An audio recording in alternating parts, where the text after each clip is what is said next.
Bonjour អូខេថ្ងៃនេះយើងនឹងរៀនអត្ថបទមួយណាដែលខ្ញុំដកស្រង់ចេញពីអ៊ីនធឺណិតមកគេហទំព័រមួយឈ្មោះគឺកាសែត Un jour une actu ណាដែលអត្ថបទកាសែតហ្នឹងគឺងាយស្រួលសម្រាប់យើងកម្រិតទាបល្មមអាចរៀនបានណាអញ្ចឹងពីមួយថ្ងៃទៅមួយថ្ងៃបើយើងបានអានមួយអត្ថបទទៅគឺដើម្បីជួយបង្កើនចំណេះដឹងភាសាបារាំងយើងអូខេអញ្ចឹងថ្ងៃនេះខ្ញុំនឹងបង្រៀនបង្រៀនខ្ញុំបកប្រែអត្ថបទមួយណាគឺអត្ថបទនេះមានចំណងជើងថា C'est quoi le métier de cheminot អូខេអញ្ចឹងខាងនេះគឺជាអត្ថបទហើយខាងឆ្វេងដៃរបស់ទាំងអស់គ្នាហ្នឹងគឺជាពាក្យដែលយើងត្រូវស្វែងយល់នៅក្នុងអត្ថបទហ្នឹងអូខេអញ្ចឹងមុននឹងខ្ញុំប្រែអត្ថបទទាំងមូលខ្ញុំសូមអានត្រួសទៅសិនណា C'est quoi le métier de cheminot publié le 28 juillet 2022 à 1h pendant les vacances tu vas peut-être voyager en train. Sais-tu que ce mode de transport fait travailler de nombreuses personnes? On les appelle des cheminots. Un jour une actu, t'en dis plus sur leur histoire et sur leur métier. C'est quoi le métier de cheminot? Avec l'invention du train au 19e siècle, arrivent de nouveaux métiers. Mécanicien, garde-barrière, chauffeur ou chef de gare. Tous sont désignés par un seul mot, cheminot, car ils ont en commun de participer à la grande aventure des chemins de fer. Et ils sont nombreux? Oui, il en faut du monde. Pour qu'un train circule, à l'époque, les locomotives avancent grâce à la vapeur. Mettre de l'eau dans la chaudière et du charbon dans le foyer est la mission du chauffeur. Le mécanicien s'assure du bon fonctionnement de la machine tout au long du chemin. Le lampiste s'occupe de la lumière dans les gares et les trains. Pour tout cela et pour les autres, il faut travailler dur et longtemps. On tombe malade souvent, à tel point qu'en 1910, les cheminots font une grande grève pour demander un meilleur salaire, plus de repos et d'autres privilèges. C'est à cette époque que l'on parle pour la première fois du statut des cheminots. Une série de règles et de droits communs à tous les employés du rail. Aujourd'hui, beaucoup de tâches ont été automatisées, comme celle du garde-barrière. D'autres ont été créées, comme celle du aiguilleur du rail. Les trains à vapeur sont devenus trains électriques, diesel, trains à grande vitesse. Mais les cheminots se sont toujours appartenus à un groupe soudé. Et ils défendent l'idée de le rester. Okay? អញ្ចឹងសរសេរដោយកាមីឡូរ៉ង់ណាអូខេតោះឥឡូវយើងទៅបកប្រែទាំងអស់គ្នាណាអញ្ចឹងយើងមើលពាក្យមិនពាក្យលំបាកទេគឺពាក្យដែលយើងត្រូវស្វែងយល់នៅក្នុងអត្ថបទនេះមានច្រើនដែរណាគួរសមដែរអូខេអញ្ចឹងយើងមើលទី1លើ métier បានជាមុខរបរបកថាមុខរបរ cheminot កម្មករផ្លូវដែកណា mécanicien ជាង mécanic garde barrière អ្នកបើករបងណា barrière វារបងណាបើករនាំងអីហ្នឹងណា désigné តែងតាំងចាត់តាំងអូខេ désigné ហ្នឹងមានចែកតែងតាំងឬចាត់តាំងឬក៏យើងចាត់ទុកអីមួយ chauffeur អ្នកបើក chef de អ្នកបើក chauffeur de taxi អ្នកបើក taxi អ្នកបើកអីហ្នឹងណាអញ្ចឹង chauffeur de train ici សំដៅលើអ្នកបើករថភ្លើងអីហ្នឹង chef de gare ប្រធានស្ថានីយ៍មេ chef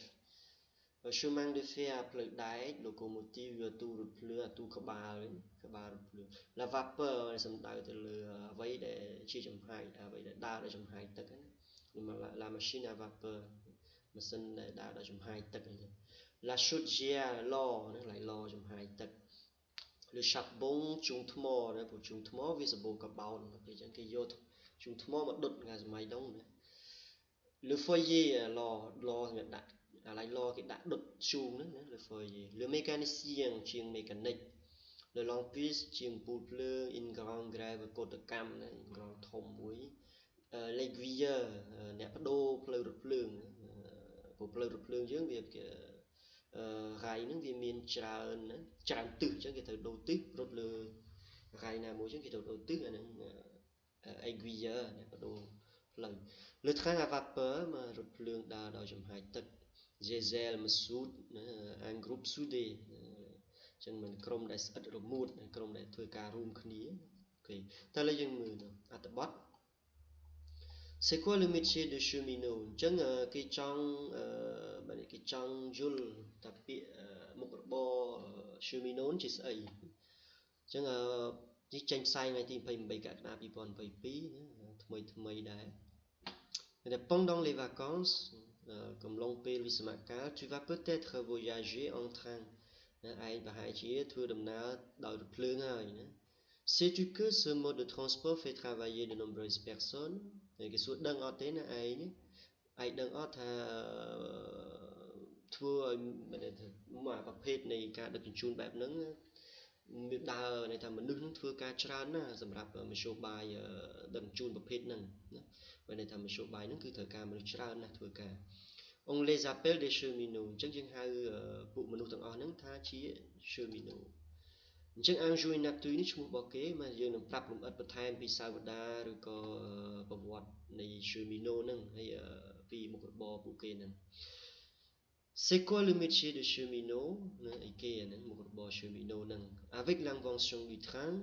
ជាមួយនឹងការប្រឌិតឡើងការបង្កើតឡើង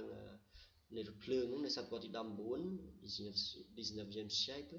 arrive de nouveaux métiers ណាធ្វើឲ្យមានមុខរបរថ្មីជាច្រើន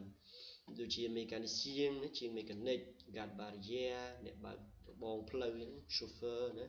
ឬក៏ chef de gare Tous sont désignés par un seul mot អញ្ចឹងទាំងអស់ហ្នឹងគេហៅតែមួយពាក្យទៀតគេថា cheminot ដែលយើងបកមិញកម្មករផ្លូវដែកតែហៅជារួម car ils ont en commun de participer à la grande aventure des chemins de fer ដោយសារតែ cheminot ទាំងហ្នឹងក្រុមនៃមនុស្សហ្នឹងធ្វើការហ្នឹងណាដែលទៅការរួមគ្នាមួយគឺចូលរួមធ្វើបែបន័យថា à la grande aventure មានន័យថាដំណើរផ្សងព្រេងដ៏ធំមួយមិនដំណើរផ្សងព្រេងទេមានន័យថាចូលរួមក្នុងការធ្វើដំណើរនៅលើផ្លូវដែកណាតោះនេះ chemin de fer អញ្ចឹងមកពួកគាត់ចូលរួមក្នុងការធ្វើដំណើរនៅលើផ្លូវដែកហ្នឹងបើគាត់ជាអ្នកទទួលខុសត្រូវក្នុងដំណើរនៃការធ្វើដំណើរហ្នឹង Et ils sont nombreux ហើយពួកគាត់មានចំនួនច្រើនទេគេចង់សួរថាពួក cheminot ហ្នឹងមានចំនួនច្រើនអត់ទេ Oui ណា il en faut du monde ណាត្រូវការច្រើន pour qu'un train circule ណាដើម្បីឲ្យរថភ្លើងមួយវាមានបែបចល័តបានត្រូវតែមានមនុស្សច្រើនត្រូវតែមាន cheminot ច្រើន À l'époque សម័យនោះ les locomotives រថភ្លើងក្បាលរថភ្លើងទៅមុខ avance grâce à la vapeur ទៅមុខដោយសារតែចំហាយទឹកទេណាអញ្ចឹងពីមុនវាទៅមុខដោយសារតែចំហាយទឹក Mettre de l'eau គេដាក់ទឹកក្នុង dans la chaudière នៅក្នុងឡចំហាយទឹកហ្នឹងហើយដាក់ខ្ជូងថ្ម dans le foyer ណានៅក្នុងឡដាក់នេះហ្នឹងហើយការបែបទូនទីទាំងអស់ហ្នឹងវាគឺជាភារកិច្ចរបស់អ្នកបើកជាអ្នកទទួលបន្ទុកដាក់ទាំងអស់ហ្នឹង Le mécanicien s'assure du bon fonctionnement ណាជាង mécanic ហ្នឹងគឺទទួលក៏ធានាឲ្យបាននៅដំណើរការយ៉ាងរលូនណានៃម៉ាស៊ីននៅក្នុងពេលធ្វើដំណើរទាំងមូលអ្នកទាំងគ្រប់ការធ្វើដំណើរម្ដងហ្នឹងគឺ mécanic ជាង mécanic ត្រូវធានាឲ្យបាននៅដំណើរការយ៉ាងរលូន Le lampiste ជាងពូលទទួលបន្ទុកខាងភ្លើងណាទាំងនៅស្ថានីយ៍និងនៅលើរថភ្លើងហើយសម្រាប់ pour tous ceux-là សម្រាប់ទាំងអស់ហ្នឹងឬក៏សម្រាប់ផ្សេងដែរ il faut travailler dur et longtemps ត្រូវតែធ្វើការយ៉ាងលំបាកណាស់ហើយក៏ត្រូវធ្វើបើន័យថាពេលចំណាយពេលយូរដែរណាចឹង on tombe malade souvent ណាយើងពេលខ្លះយើងធ្លាក់ខ្លួនឈឺដែរ À tel point qu'en 1910 ណាដល់ពេលមួយបើន័យថាពេលមួយនៃឆ្នាំ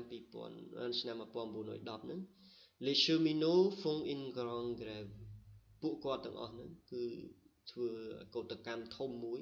pour demander un meilleur salaire ដើម្បីស្នើសុំឲ្យមានប្រាក់ខែមួយប្រសើរដែរណាប្រាក់ខែមួយប្រសើរសមរម្យដែរ plus de repos សម្រាប់ឲ្យបានច្រើន et d'autres privilèges ហើយនឹងសិទ្ធិពិសេសផ្សេងទៀតណាគាត់ទាមទារមានសិទ្ធិពិសេសផ្សេងទៀតដែរ c'est à cette époque ក្នុងសម័យនោះហើយដែលយើងនិយាយថា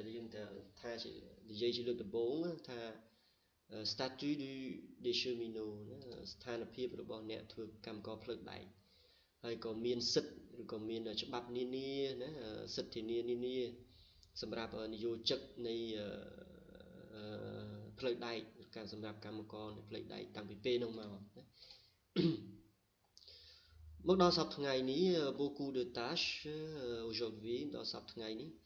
beaucoup de tâches ការងារជាច្រើន ont été automatisées នៅត្រូវបានដាក់ឲ្យដំណើរការជាស្វ័យប្រវត្តិហើយអញ្ចឹងសម័យដល់សប្តាហ៍ថ្ងៃហ្នឹងការងារទាំងអស់ហ្នឹងដែលដើរដោយចំហាយទឹកគឺអីទាំងអស់ហ្នឹងទាំងនេះហ្នឹងគឺដាក់ឲ្យជាស្វ័យប្រវត្តិលែងត្រូវការកម្លាំងមនុស្សអញ្ចឹងណាកន្លែងហ្នឹង